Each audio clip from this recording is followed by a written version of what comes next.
नमस्कार दोस्तों, स्वागत है आपका हमारे चैनल पर। आज हम आपको पापांकुशा एकादशी व्रत की महिमा और इसके पीछे की पौराणिक कथा सुनाने जा रहे हैं। हिंदू धर्म में एकादशी का विशेष महत्व है। हर मास के शुक्ल और कृष्ण पक्ष की एकादशी तिथि पर व्रत रखा जाता है और हर एकादशी का अपना अपना अलग महत्व होता है। पापांकुशा एकादशी आश्विन मास के शुक्ल पक्ष की एकादशी तिथि को मनाई जाती है। इस दिन भगवान विष्णु जी की पूजा की जाती है और व्रत रखने का विधान है। मान्यता है कि इस व्रत को करने से व्यक्ति के पापों का नाश होता है और सुख समृद्धि की प्राप्ति होती है। व्रत कथा के अनुसार एक बार धर्मराज युधिष्ठिर ने भगवान श्री कृष्ण से पूछा, हे भगवान, आश्विन शुक्ल एकादशी का क्या नाम है और इसका क्या महत्व है? भगवान श्री कृष्ण ने कहा, हे युधिष्ठिर, इस एकादशी का नाम पापांकुशा एकादशी है। यह एकादशी पापों का नाश करने वाली है। इस दिन जो व्यक्ति विधि पूर्वक श्री हरि की पूजा करता है उसे पापों से मुक्ति मिलती है। भगवान श्री कृष्ण ने एक कथा सुनाई। प्राचीन समय में विंध्याचल पर्वत पर एक क्रूर बहेलिया रहता था जिसका नाम क्रोधन था।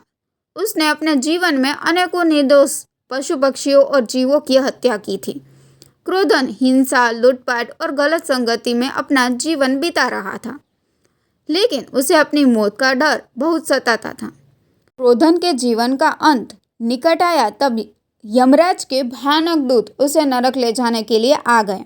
यह देखकर वह बहुत घबरा गया और समझ गया कि अब उसका अंत आ चुका है।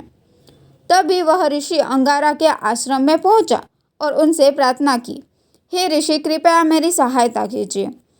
ऋषि अंगारा ने कहा, पहले तुम यह संकल्प लो कि तुम श्री हरि की शरण में हो और फिर पापांकुशा एकादशी का व्रत करो। इस व्रत के प्रभाव से तुम्हारे सारे पाप नष्ट हो जाएंगे और तुम्हें नरक नहीं भोगना पड़ेगा। ऋषि के निर्देशानुसार क्रोधन ने विधि पूर्वक पापांकुशा एकादशी का व्रत किया। इस व्रत के प्रभाव से उसे यमराज के दूतों से मुक्ति मिली और श्री हरि की शरण प्राप्त हुई।